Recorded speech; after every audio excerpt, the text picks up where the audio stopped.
बाळासाहेबांचा विचार आहे. बाळासाहेबांचा विचार हे मेन आहे. राजसाहेब आणि उद्धवसाहेब हे दोघं बाळासाहेबांच्या विचाराने चालणारा माणूस आहे. बाळासाहेबांचं जे विचार होतं हिंदुत्वाचा, आणि आपण महाविकास आघाडीचं पण आपला पण सेक्युलर हे विचार आहे.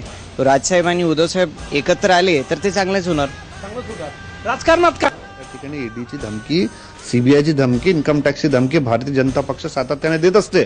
पण याला न जुमानता या ठिकाणी महाराष्ट्राचा भूमिपुत्र दिल्लीच्या तख्तापुढे कधी झुकणार नाही, हे त्या ठिकाणी सिद्ध झालं पाहिजे. राष्ट्रवादी शरद पवार गटाचे नेते तयार आहे का राज ठाकरे यांना महाविकास आघाडीत स्वीकारायला? माझ्यासारख्या लहान कार्यकर्त्याची ही भूमिका आहे. आपण जर का पक्षाच्या अधिकृत अध्यक्ष असतील, काय भूमिका?